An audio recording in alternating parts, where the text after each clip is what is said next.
Jeudi 17 juin 2023 à 20h50, Arte dévoile un documentaire inédit intitulé Empire Inca, l'histoire révélée.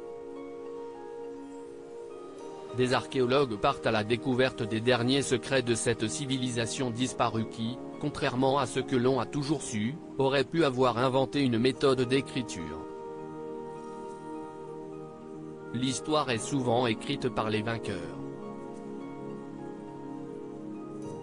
Entre le XVe et le XVIe siècle, l'Empire Inca s'étend de l'Équateur jusqu'au Chili. Plus de 10 millions d'habitants de la côte ouest de l'Amérique du Sud sont alors soumis à sa suprématie. Pourtant, peu de traces de cette époque sont parvenues jusqu'à nous. Seuls les écrits des conquistadors traduisent l'horreur des conquêtes sanglantes. Et s'il y avait un autre versant à cette histoire, racontée par les Incas eux-mêmes? Le réalisateur Thibaut Marchand est allé à la rencontre d'archéologues et d'anthropologues ayant consacré des décennies à élucider les derniers mystères de cette civilisation fascinante. Jeudi 17 juin 2023 à 20h50, Arte dévoile un documentaire inédit intitulé Empire Inca, l'histoire révélée.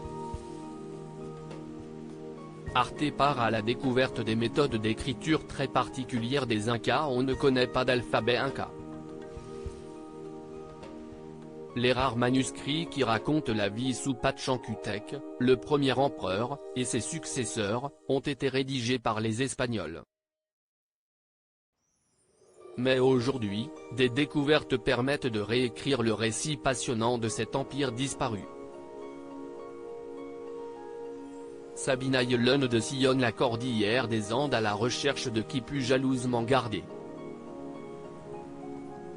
Ces artefacts, fabriqués à partir de cordelettes nouées et tissées en poils de lama, de chevreuil ou de vigogne, auraient servi à compter.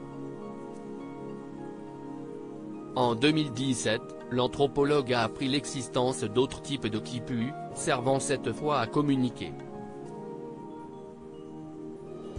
Elle est parvenue à déchiffrer, à la manière de Champollion en son temps, une partie de ce langage ancien. Les cordes marron foncé pourraient représenter la lettre A, les bleus la lettre K, et les autres couleurs, des syllabes. Les Incas, un peuple très en avance sur son temps s'y estit sous l'eau et au sommet des montagnes que d'autres chercheurs tentent d'apporter un éclairage nouveau. Les caméras suivent l'épopée palpitante de l'archéologue Christophe Delard et son équipe de plongeurs au lac Titicaca, symbole de la mythologie de la région. De ses profondeurs, ils ont remonté un coffre en pierre abritant des miniatures.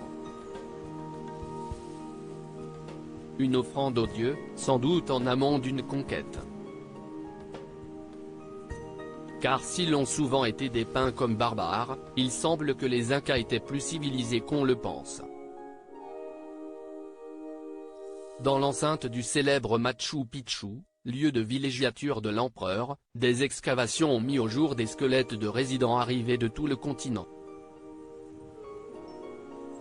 Le signe d'une société multiculturelle et ouverte. Passionnant.